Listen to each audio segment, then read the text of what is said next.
What's up today, guys? So doing a little channel update while I fix the transmission cooler line on the K10. Update 1. Still got the stang. I think I have a guy coming to look at it this weekend. I don't know. You know how Facebook Marketplace goes, so it's here. It's been very dry. We haven't had any rain. K10 is back running. I was driving it today and I went and got gas and I realized I have a terrible transmission leak. So today we are using some, because I use those Venom steel gloves, which Walmart has, but they're bright orange and they're now like twice as much as they were. And they're in that small square box, so it doesn't fit in a normal glove box. We're using these Grease Monkey, I think they're called, with these traction grip on them. So we'll see how that works out. This is an interesting hose I bought from the local hardware store. It's supposed to be for oil cooler lines. Climbing up under here. Oop, I pushed my cardboard way up too far and I realized I'm gonna get oil all over the place. So, well, I'm working along here on this leak, which I think is up in there, so that's gonna be fun. I think someone brazed that tube. I'm gonna fire it up and we'll kind of see where it's leaking from. Sorry for the noise. My neighbor, actually both of my neighbors decided to plant today. It's pretty windy. Well, this is an old square body. Anyways, yeah, I know the leak's coming from up in that area because it was dribbling down and dripping off this area. I went and got gas and I noticed the puddle because I went to the local motorcycle dealership and bought some used boots from a guy.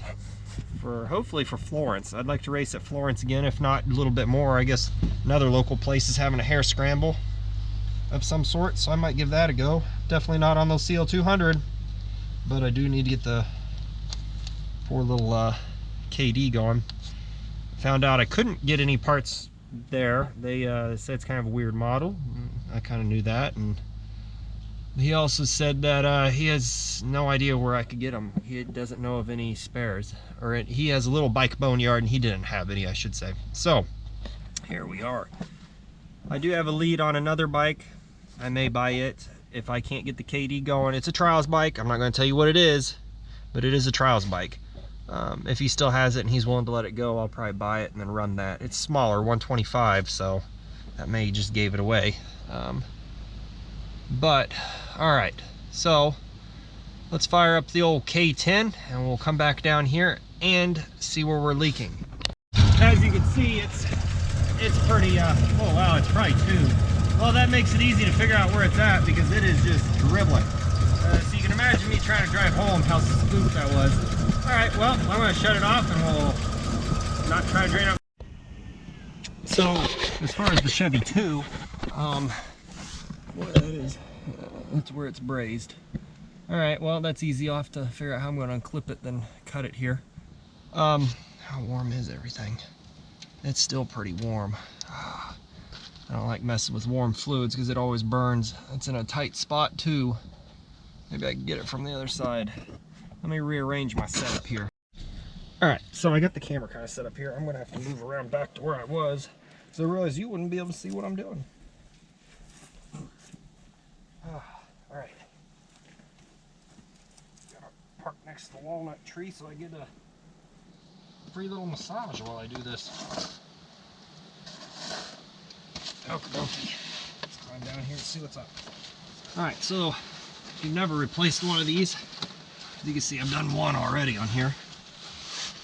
I don't want to measure it before. You're gonna have to shove it on pretty quick. So I bought about 1 foot of hose. Clip this. That'd be good.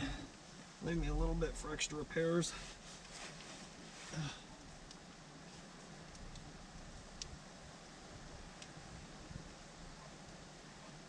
That's tough stuff. I'm not going to be able to cut it. Oh my gosh.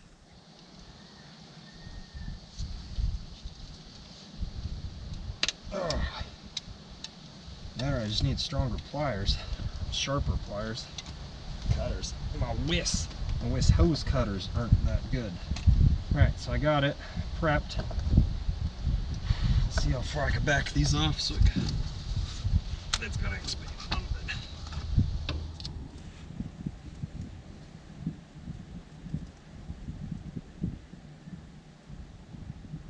Okay. That should be good.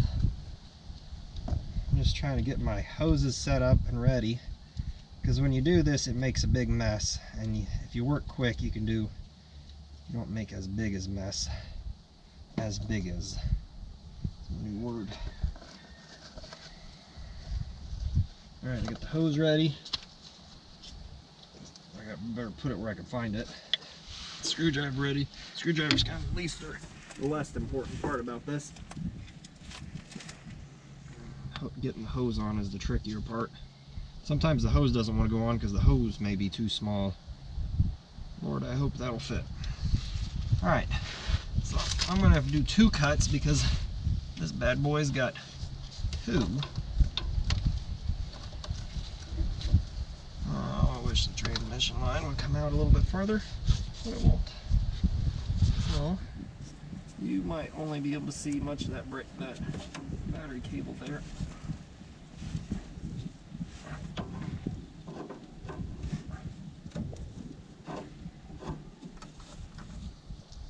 What you're going to do is get a hose or tubing cutter. I'll open this up till I can. You're going to want to put it on. Open it up big enough that it'll fit. Oh, that's not going to be fun.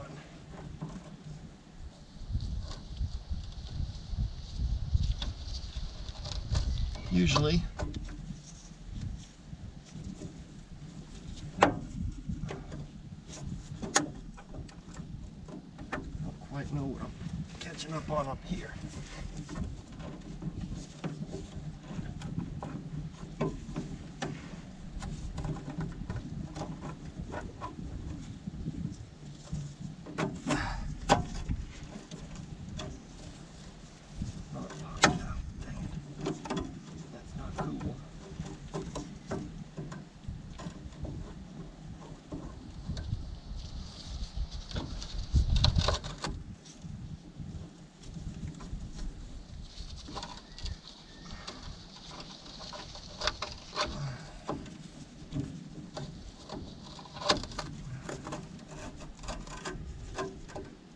Basically spin it around, tighten the cutter up a little bit here and there.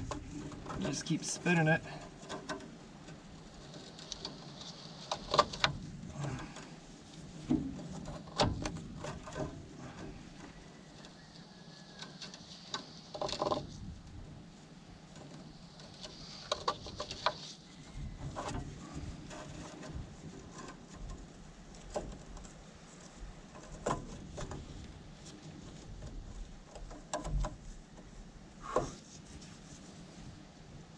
Really tell if I'm actually cutting or not. Tell you, my fingers are getting tired from holding the hoses.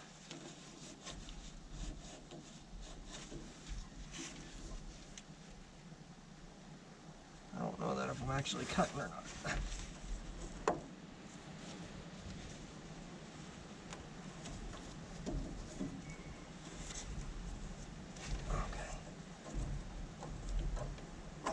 Now I can feel it get tight. These gloves do not have the traction that they claim. Whew. You're gonna have to use a rag or something to tighten everything up. Basically just get it finger tight.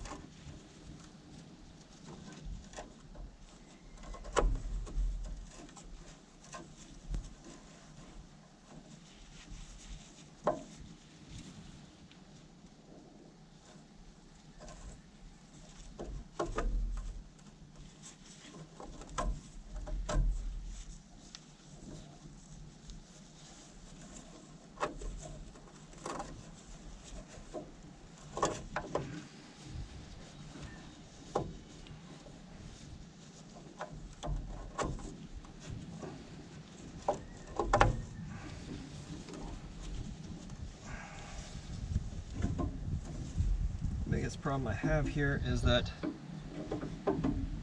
this line is in my way. Being that they're tied together down here, it kind of makes everything twice as difficult.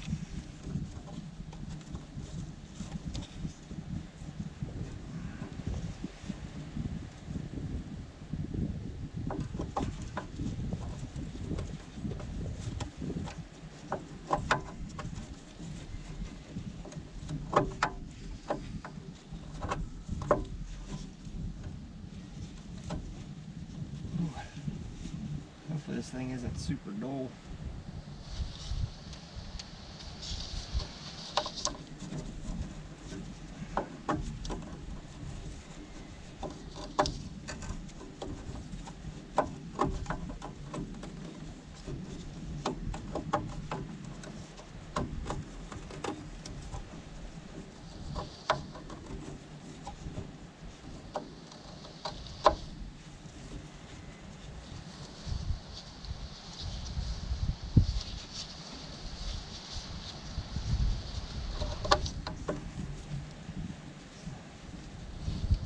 The best time to work on a vehicle underneath it is right after you get it all dirty. Just coat it with oil, then drive down a dirt road. Make sure you get plenty of rocks above you. That way you got stuff to fall in your eyes. I guess I could just wear safety glasses, but where's the fun in that? Is it really working on cars? Well, my camera's all oily now, but here is the piece of pipe I cut out. You can kind of see someone had brazed it at some point in time, and it just re-wore, and it's finally wore through. These dirt roads I drive are terrible. I kind of boogered up that pipe. But I'm going to get everything cleaned up, get myself cleaned up, and then we'll fire it up and see what happens. Well, hopefully you can hear me over the end of my powerhouse of a clapped out 400. But it's not leaking. Could be just very low on fluid. Also probably needs to pump up a little bit. But I got it together. I can drive it tonight because I JB welded the 66 radiator and I need to wait until later tonight for it to fully cure. JB weld, you know, for 24 hours. So we'll run it, see what happens, and thanks for watching. Hopefully the next video is a little better. Thanks for listening to Ramble. Hope you guys like it. Catch you later.